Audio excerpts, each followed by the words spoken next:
Hello, good evening or morning, afternoon, work, wherever you are watching. I'm Michael Carbonaro, and thanks for watching tonight's episode of the Carbonaro Effect. Welcome to the After Effect, where I am going to answer some questions from fans over on Facebook and Twitter, and thank you for writing those questions in. And let's get going. We've got a question from Sam, who says, how did you come up with the idea to switch the closet for the staircase? It's good. Decent sized closet. Okay. All right, I'm gonna take a quick peek upstairs, and then I'm gonna have you meet me up there in just a bit, okay? All right, great. So yeah, just however you draw it, I mean, if you know how or not know how, it'll be fine. Okay, I'll be upstairs. Okay. Okay.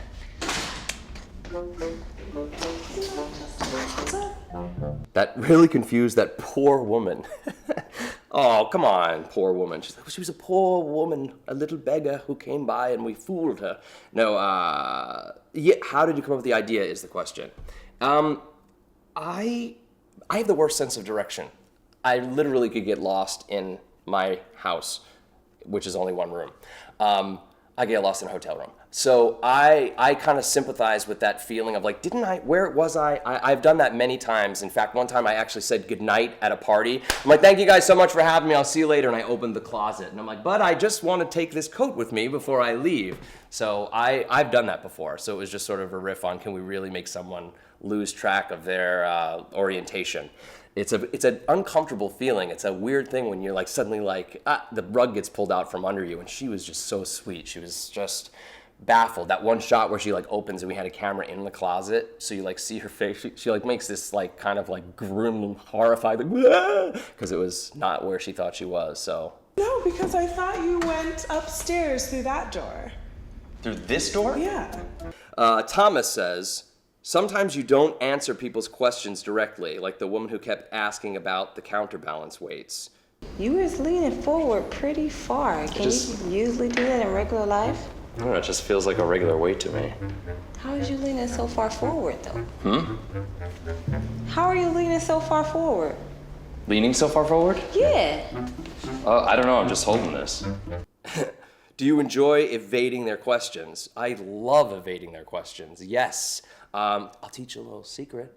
I answer why when they're asking how, which is a really great way to just keep it in a circle all the time. Like the lady with the bowling ball in the box, she kept, how did it fit in there? I'm like, well, they package it that so that it's lighter. No, but how did that bowling ball fit in there with the basketball? How did they get the basketball in with that? And I answer, they do it as a courtesy. So I'm always answering why when they're asking how. So that kind of makes it a fun cosmic loop. Yes, I love that. Same with the platinum, the lady with the rings, you know, she's saying, how do they get there? And I'm saying that because we have to lock up the platinum. Okay. Daisy says, have you ever needed a clapping door code in your life? Yes. That would be so useful if I locked my keys in the car. It would be. I think you're right. And I think we should have clapping codes. You have your own system and you find your way into the car as long as you know it. Probably shouldn't be as complicated as it was on the show. But yes, I've locked my keys in the car and in the house. I hate that cars now have the lights that turn on for you when you're driving, because then if I'm ever in a car where the headlights don't turn on by themselves, I'm like, I learned not to do it. It's like our phones too. You have like, you learn, I don't know anybody's phone numbers anymore. I just like press their name. I'm like, Bob. So we went off on a tangent there, but to answer your question, yes, I think clapper door codes would be helpful for ding-dongs like me who can't find their way around their own neighborhood or find anything.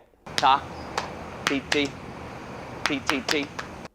So, Carrie Ann says, what animal was it that you pulled out of the woman's back seat? Were those weasels? Those were ferrets, and they were adorable, a little smelly.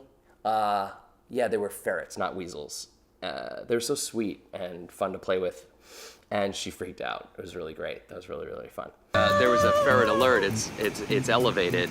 That's it for tonight's questions. Thank you guys for writing them in. You can ask more questions at the Carbonaro Effect Facebook page or send them into #AskMichaelCarbonaro on Twitter. And see you next time.